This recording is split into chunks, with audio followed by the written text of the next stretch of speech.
natatakot ang nanay, natatakot ang tatay. Bakit? Wala na nga siyang machicha, wala na nga siyang trabaho, gagastos na naman sa tablet. Tama mali? Pero hindi. Sa Maynila, ang mga mag-aaral sa public school nagkaroon ng tablet noong panahon ng pandemya. Natanggap nyo? At hindi lang tablet, may internet pa. Ilan? 110,000 na tablet. Teacher, 10,300 teachers. Bumili tayo ng 11,000 laptop. Si Sir, si Ma'am, may laptop na may internet pa. Yung estudyante, may tablet na may internet pa. Walang tosgas si nanay, si tatay, walang tosgas si Sir at si Ma'am. Sino ang gumastos? Si Yorme? Hindi. Syudad ng Maynila. Nakatawid tayo sa pag-aaral ng ating mga anak. Tama ba? No, magka 1 bilyong piso. Tablet at laptop pa lang. Internet, 300 million pesos. 6.3 plus 1.3, 7.6 bilyong piso. Dalawa pa lang ang pinag-uusapan natin. Hindi pa natin binabanggit AstraZeneca. Bakuna rito, bakuna doon. Remdesivir, tocilizumab, molnupiravir. Daang-daang libo ang halaga ng isang gamot. Mabuhay lang ang isang pasyenteng may COVID-19 sa lungsod ng Maynila. Nay, tay, noong pandemya, para tayong laging tamang hinala, kahit sa loob ng bahay, may humahatching lang hatching, ay may COVID. Tama mali? Kaya namaga ang ilong natin. Bakit? Sa Maynila, ang testing, 1-2. 1 to sawa, tusok dito, tusok doon. Tanong, gumastos pa kayo? Gastos ng syudad ng Maynila. Nay, tay, UST, St. Luke's, Chinese General, wala ng COVID bed capacity. Pero sa Maynila, chill-chill lang kami rito. Bakit? Meron tayong tinayo, Manila COVID Field Hospital sa Luneta. 300 million pesos. Nay, tay, huminto ba ang gobyerno? Hindi. Itinatag, Condominium 1, Condominium 2, Binondominium 1, Basek Community, San Lazaro Residence, andyan lang, makikita nyo 20-story. Pedro Hill Residence, San Sebastian Residence, pabahay, in-city vertical housing program sa lungsod ng Maynila. Nay, tay, itinatag, Baseco Hospital, 3 years ago, tapos na, 3 years after, sarado pa. Ipagtanong po ninyo sa Baseco, ang daming cheche, bureche, kesyo ganito, kesyo ganyan. Yung kesyo, masarap yan sa tinapay sa umaga. Papalaman mo yung kesyo. Ah, kesyo pala. Oh. Nay, tay, tinatag, 10-story, fully air-conditioned ospital ng Maynila. Na may CT scan machine, na may MRI machine. Bakit walang nakakagamit ito na taga Maynila? Bakit ko yan binili? Mahalaga ba yan? Opo. Mahal ba yan? Sobra. 1 milyon? Hindi. 10 milyon? Hindi. By the hundreds of millions. Bakit ko yan binili? Yung mayaman, kaya magpa-CT scan, kaya magpa-MRI. Yung mahirap, kahit may 20 mil, hindi na magpapa-MRI yun. Dahil yung 20 mil niya, ipapakain na lang niya sa pamilya niya. Kaya nakukuha ng mahirap, Himaspirin. Himaspirin. Gagaling na rin. Tatagan mo loob mo. Tama ba? Kaya ako nga yan binili. Para pagpantayin ko ang pagkakataon ng kakayanan ng mayaman at kakayanan ng mahirap. Tanong, bakit hindi nyo nagagamit? Ano yan, display?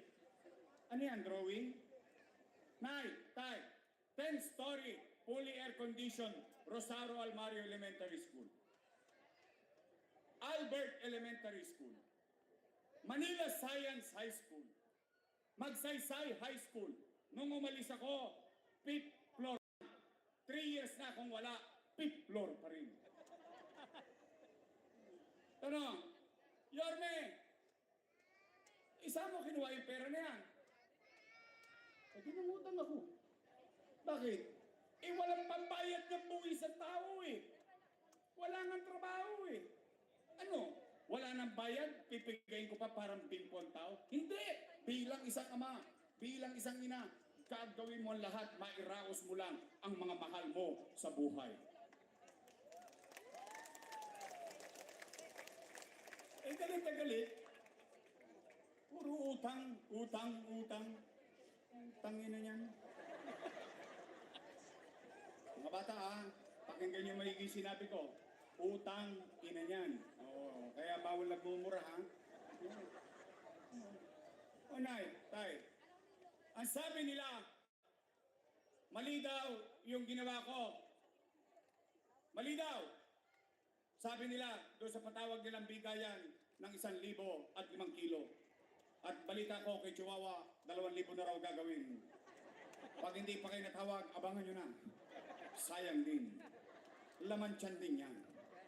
Pera nyo naman yun. Totoo lang. Pera nyo naman yun. Sabi nila, mali ang ginawa ni Yorme. O sige, pagbigyan na natin, total, nagbibigay naman ng pera. Kwentuhan na lang to. Ako mali. Kung ako mali, edi mali din sila. Bakit? Kasama ko silang gumawa niyan eh. Tama ba? Sino vice mayor ko nun?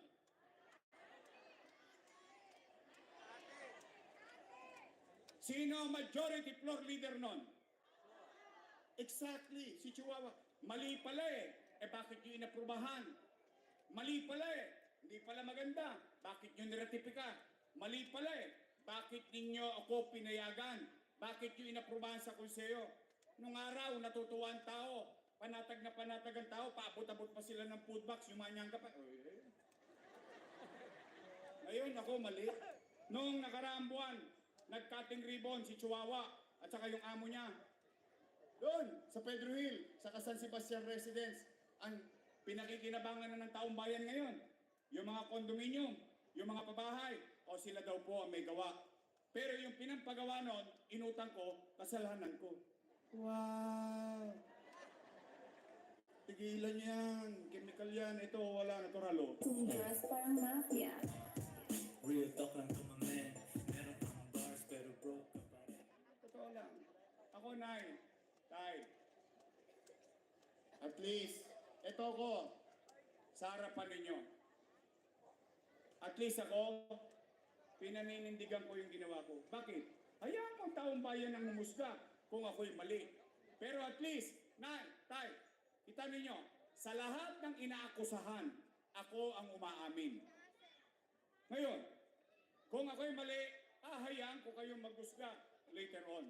Pero for the meantime, at least, sa sarili ko man lamang, makapaglalakad ako na mag-isa, kahit anong oras ng gabi, matangos ang ilong ko, mataas ang noo ko, masasabi kahit sa iskinita rito sa Santa Cruz o buong Maynila, isa lang masasabi ko, salamat sa Diyos, nakaraos kami noong pandemya. Puro utang-utang. Sabihin niyo sa kanila ha, pag pinatawag kayo, punta nyo, sayang din yung tupad.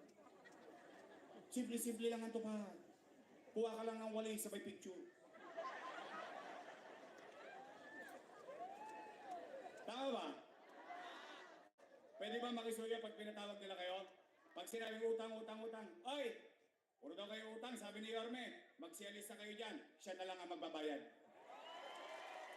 Pwede? Promise? Next man? Sige. O ngayon, after everything said and done, matapos sabihin at gawin ang mga bagay-bagay, real talk tayo. Gusto niyo pa ba akong bumalik? Sigurado kayo sa akin? Talaga? Hindi nga. Sige, sige. Kakawaan lang. Taas nga ang kamay na gusto kong bumalik. Talaga? Promise? O sige, sige. Baba nyo na. O, babalik na tayo. O ngayon naman, Yorme, ano naman ang gagawin mo sa amin? Hindi ba dapat ganon?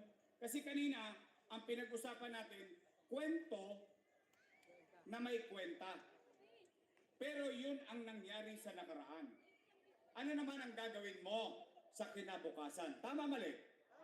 Di ba dapat ganon ang naririnig niyo sa mga kandidato? Di ba? O, Yorme, anong gagawin mo sa amin? Tatanungin ko kayo. Kukumpirmahin ko lang sa inyo.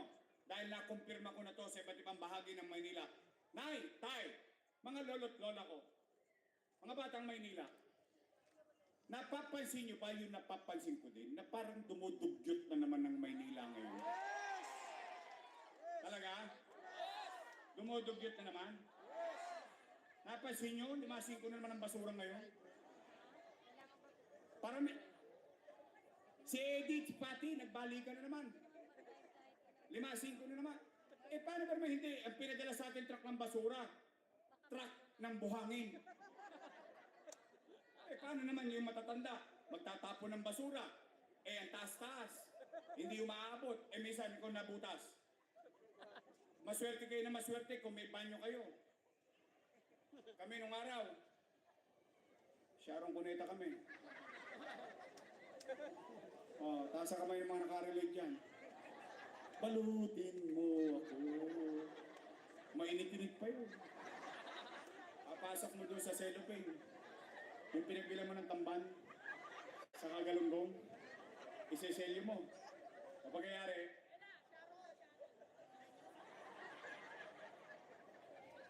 hindi umabot. Patay na abot mo doon. Hindi ba? O sige, Nay, Tay, bago lumalim ang gabi, ito man lang mapangawakan niyo sa akin. May awa ang Diyos, sa tulong ninyo, nakabalik tayo. Lilinisin ko ulit ang lungsod ng Maynila. Pangalawa, kayo ulit ang tatanungin ko. Nay, Tay, for the past 2 years, laman na naman tayo ng GMA7 News.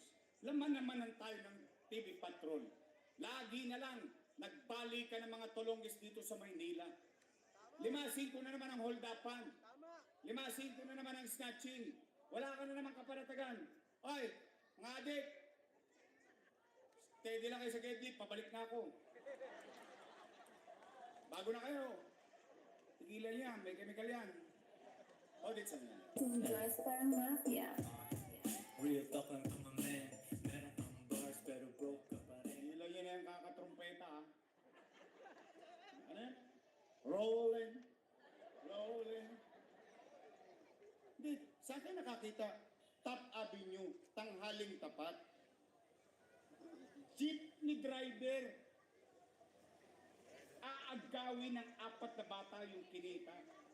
Tapos parang wala lang. Saan ka nakakita? Sa Arten. Bumalik na naman sila doon. Bubuksan ng kotse mo.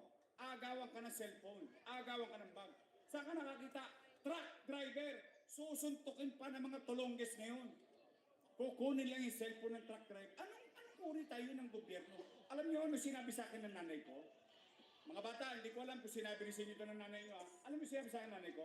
Anak, Scott kasi yung tunay kong palayaw. Di bali tayong mahirap, huwag tayong maging dugyot. Di bali tayong mahirap, ang importante, makapamuhay tayo ng panatag. Kaya, Nay, Tay, may awa ang Diyos, sa tulong ninyo, nakabalik tayo.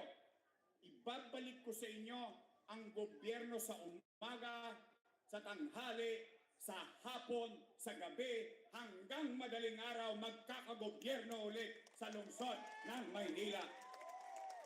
Kaya mga pusher, kayo, kailangan nyo pang tumira ng kemikal para magising. Ako, peckups lang, wala nang tulugan. Ingat kayo, lipat na kayo. Totoo lang, nakakapanira kayo ng buhay na may buhay. O, Nay, Tay, pangatlo kong gagawin. O yung ginawa ko rin dati. M, B, N. MBN, minimum basic needs, housing, education, healthcare, and jobs. Apat na bagay kung saan maaaring tumaas ang antas ng pamumuhay ng tao. Mahal yan, magastos yan, pero yan ang bagay na maaaring makapagpabago sa buhay ng tao. Nagawa na yan ng isang tao. Alam niyo sinong gumawa niyan? Bakit ko yan kinopya? Bakit yan ang ginawa ko sa first term ko? At bakit yan din ang gagawin ko? Sa mahabang panahon, sa loob ng 10 taon, may awa ang Diyos, ginawa na yan ni Lee Kuan Yew. Yun ang idol ko. By heart, yun ang idol ko. Bakit? 50, 60 years ago, ang Singapore, dugyot. Ang Singapore, ang daming droga, ang daming gang, ang daming magnanakaw. Lahat wasak, walang kwentang bayan. Pero dahil sa isang leader, ang pangalan ay Lee Kuan Yew, na kahit kakampi niya, ito literal kahit kakampi niya, inaaway niya kapag ang pinag-uusapan ay kapakanan ng taong bayan. Yan si Lee Kuan Yew. Maganda ba Singapore? Yes. Sino nakapunta ng Singapore? Isa, dalawa, tatlo. Maganda? Maganda? Pero hindi nyo yung nakita 50 years ago, 60 years ago. Maganda. Okay, ganito na lang. Taas ang kamay ng gustong pumunta sa Singapore. Saan nyo na? Gabi na eh. Layo-layo yung... Nagawa niya eh. Naging posible yung imposible. Literally, if you will research it, it's near to impossible, but it happened. So if these things can happen to them, we can do it together. Kaya Nay, Tay, okay ba sa inyong ituloy ko ito? Yes! Magastos to. Yes! O, pero gagawin natin ang paraan. Kaya tanong, gusto niyo pa ba akong bumalik? Yes! Promise. Ano pang gagawin ko? Uwian na po. Ay, yung iba, palamuti na lang yun. Ilaw, halaman, mga palamuti na lang yun. Pero mahalaga, yung katayuan ng tao. Nay, Tay, kung gusto niyo akong bumalik, pwede ba akong mag-request ng isa? Isa lang ang request ko. Pwede ba? Yormes Choice Straight? Yes! Wait. Sinacharot-charot nyo lang ako. Promise? Talaga? Kasi Nay, dalawa lang naman ang pagpipilian ninyo eh. Dalawa lang, dalawang grupo lang yan. Yormes Choice. Matamis. Kabilang grupo, Ladies Choice. Kayo po may sabi mo. Ayoko manira. O nga pala, nakaparinig na ba kayo ng panira rito? Simula nagsalita ko? Wala, di ba? Anong tawag doon? Real talk lang. Ha? Real talk lang. Ayan, nagulat kayo, no? O, Nay, Tay, pwede ba straight tayo? Yormes Choice na lang. Huwag niyo na ako bigyan ng kontrapelo. Kita niyo yung chihuahua? Mas mahalaga pa sa kanya yung kung ano sinasabi niya kay laban kay ano. Mas busy pa sila doon kay Sara, kay Digong. O pero sa distrito niya, ano nagawa? Minsan lang nagpagawa ng building, hinarangan pa yung eskwelahan. Tingnan niyo yung eskwelahan doon, kawawa oh. Ano pangalan ng eskwela niyo? Arellano? Nakita niyo ba Arellano? Grabe. May marami na akong reklamong natatanggap doon. O anyway, Nay, Tay, straight na tayo. Yormes Choice? Yes! Pwede? Pwede! Nandiyan dyan, Bong Alvarez. Colin J. Grace Tagle. Ito, survey lang. Mahal niyo pa ba si Digong? Yes! Taas nga ang kamay nagmamahal kay Digong. O ito, mahal na mahal ko ni Digong. Si Mocha, Uson.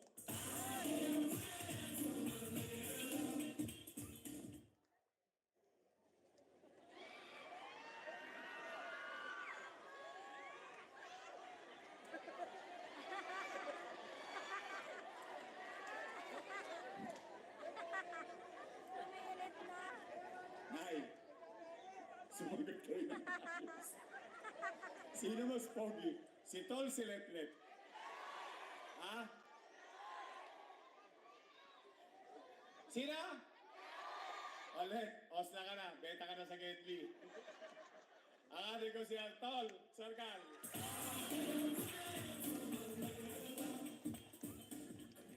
Oh, yung isa, bahala na kayo mamili.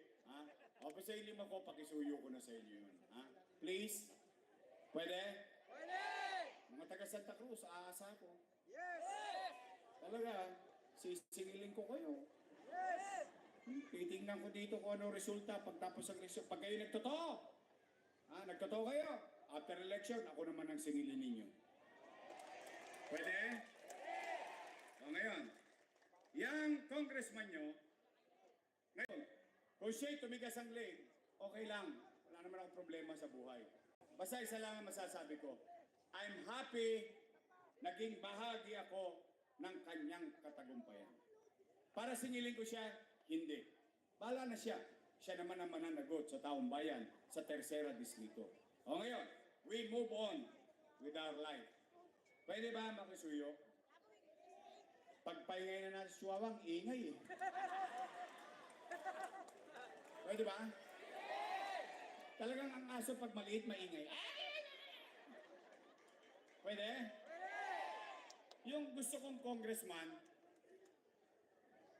yung bababa, kakausapin ka, kahit kamusta man lang, alam mo yung, dadalang ka ng gamot, lilingunin ka, yung ipararamdam sa yung may gobyerno kang masasandalan. Pwede ba? Gawin nating congressman si Apol Nieto.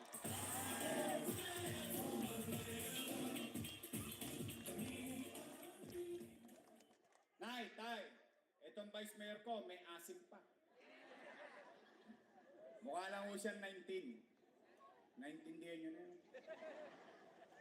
Takwarins na po yan. O pero siya, graduate siya ng political science. So she knows the job. Alam niya paano tumakbo ang gobyerno. At siya ay graduate ng Lasal. Wow! Ay, date ko naman siya. Eh ako ay graduate ng Ateneo.